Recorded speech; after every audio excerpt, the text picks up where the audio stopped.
एक समय की बात है, महात्मा बुद्ध अपनी तपस्या में लीन थे। उन्हें तपस्या में बैठे हुए कई दिन बीत चुके थे। तभी एक शिकारी उस रास्ते से जा रहा था। उस शिकारी ने महात्मा बुद्ध को पहचान लिया। शिकारी ने महात्मा बुद्ध के बारे में बहुत बड़ाई सुनी थी, किंतु वह महात्मा बुद्ध की बड़ाई से संतुष्ट नहीं था। उसने परीक्षा लेने के लिए सोचा।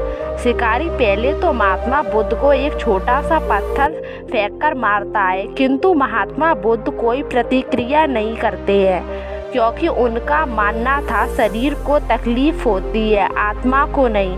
अंत शिकारी दोबारा से एक पत्थर उठाकर मारता है। अंत शिकारी के द्वारा फेंके गए पत्थर के कारण शरीर को कष्ट हुआ, किंतु आत्मा को नहीं। शिकारी कुछ समय सोचता रहा, महात्मा बुद्ध कुछ प्रतिक्रिया करेंगे, किंतु महात्मा बुद्ध अपनी तपस्या में लीन थे।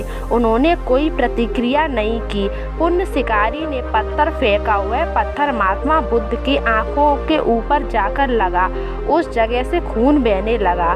महात्मा बुद्ध को आभास हुआ कि उनके शरीर से रक्त बह रहा है, किंतु वह फिर भी अपनी तपस्या में लीन रहे।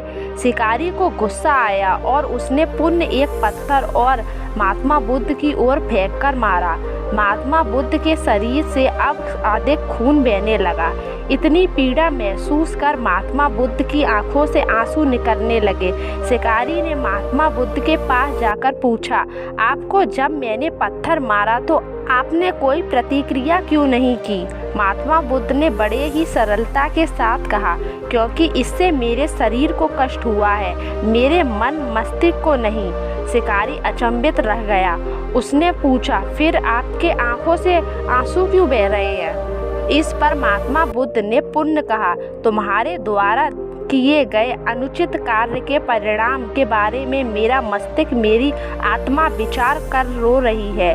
तुमने इतना बड़ा पाप किया है, तुम्हें कैसी सजा मिलेगी? बुद्ध की बातों को सुनकर शिकारी महात्मा बुद्ध के चरणों में नतमस्तक हुआ और उसने क्षमा याचना की। महात्मा बुद्ध क्षमाशील व्यक्ति थे।